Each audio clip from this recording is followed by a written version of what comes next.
Hi, welcome to our channel. Rama భక్తురాలు శబరి ఇంకా బ్రతికే ఉందా అంటే అవుననే సమాధానం చెప్పవచ్చు. మనం అభినవ శబరి ఇప్పుడు మనం చూడబోతున్నాం. ఎవరి ఈ శబరి, ఎవరు, ఈ కథ ఏంటి, మనం ఒకసారి మళ్ళీ వివరంగా తెలుసుకుందాం. రాముని దర్శనం కోసం రామునికి ఎంగిలి పళ్ళు తినిపించినటువంటి శబరి కథ మన అందరికీ తెలుసు. అలాంటి శబరి ఈనాటికి కూడా ఉందా అంటే, రామభక్తురాలు శబరి ఉందా అంటే అవుననే చెప్పొచ్చు. ఇదంతా ఏమిటంటే, మనకు తెలుసు అయోధ్యలో రామ జన్మభూమిలో రామ మందిరం లేకపోవడం, ఆనాటి ఏనాడో ఉన్నట్టు రామ మందిరాన్ని తురుష్కులు దాడి చేసిన తర్వాత తురుష్కుల పాలనలో అక్కడ మందిరం మించి రామమందిర రూపురేఖలు మారుస్తూ అక్కడ వాళ్ళ మతాచారం ప్రకారం మసీదును నిర్మించుకున్నారని చెప్పి చరిత్ర చెప్తుంది. అదే ప్రాంతంలో మనకు మళ్ళీ హిందువులకు ఆరాధ్యదైనటువంటి రాముడి మందిరం రావాలని గత 500 సంవత్సరాల నుంచి హిందువులు కోరుకుంటున్నారు. ముఖ్యంగా 100 సంవత్సరాల నుంచి, ఇంకా స్వాతంత్రం వచ్చిన కాడ నుంచి హిందువులు సుదీర్ఘమైనటువంటి పోరాటం చేస్తున్నారు. అయోధ్యలో రామమందిరం ధ్యేయంగా మన ప్రియతమ నాయకుడు లాల్ కృష్ణ అద్వానీ, ఎల్కే అద్వానీ గారు రథయాత్ర చేపట్టి యావత్ భారతదేశాన్ని కాశ్మీర్ నుంచి కన్యాకుమారి వరకు చైతన్యపరుస్తూ రామజన్మభూమి మందిరం నిర్మాణం వైపు భారతదేశాన్ని కార్యోన్ముఖులు చేసినటువంటి ఎల్కే అద్వానీ గారి రథయాత్ర వైభవం మనందరికీ తెలిసింది. ఆ పరంపరలో 1992లో ఆనాడు బాబ్రీ మసీదుగా చెప్పబడుతున్న మందిరాన్ని కరసేవకులు పూర్తిగా శిథిలం చేసేసి ఆ తర్వాత రామ మందిరాన్ని కట్టే ప్రయత్నం చేయడం కోర్టు జోక్యముతోటి ఆ రోజు ఆ కోర్టు జోక్యంతో ఆగిపోయింది.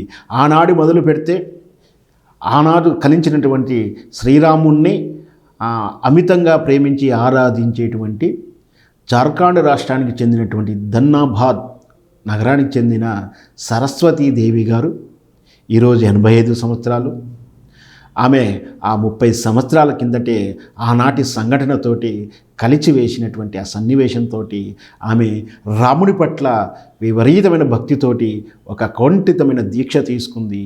అది ఏమిటంటే, ఆ అయోధ్య రామాలయంలో రాముని మందిరం నిర్మించిన తర్వాతనే నేను మౌనవ్రతం వీడుతాను అంటూ తను సంకల్పం చేసుకుని ఆ రోజు నుంచి ఈ రోజు వరకు కూడా అదే మౌనం పాటిస్తుంది ఆ భక్త శబరి లాంటి సరస్వతీదేవి గారు.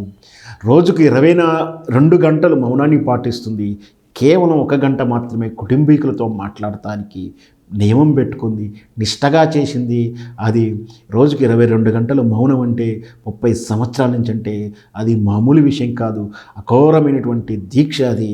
మనం 4 నిమిషాలు కానీ 1 గంట మనం ఒకరితో మాట్లాడకున్నా, ఒకరు మనతో మాట్లాడకుంటే ఎంతో మానసిక ఆందోళన గురవుతాం. అలాంటిది 30 సంవత్సరాల నుంచి కేవలం రాముని ఆరాధిస్తూ, ఒకనాటి మీరాబాయి లాంటి వాళ్ళు రామభక్తుల గురించి కూడా మనకు తెలుసు.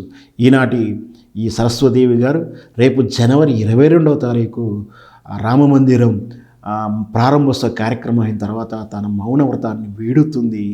అయితే ఆమెకు ప్రత్యేకమైన రామమందిర నిర్మాణానికి ఆహ్వానం ఉన్నప్పటికీ వయసు రీత్యా వెళ్ళలేకపోవడం, ఆమె కేవలం టీవీల ద్వారా వీక్షించి మౌన వ్రతాన్ని వీడుతుందని తెలుస్తుంది. ఎంతైనా సరే రామునికి ఎంత మన ఆరాధ్యంగా ప్రణామాలు చేస్తామో, ఇప్పుడు ఆ రామభక్తురాలు సరస్వతి దగ్గర మనం కూడా హృదయపూర్వకంగా నమస్కారాలు చేసుకుందాం. జై శ్రీరామ్.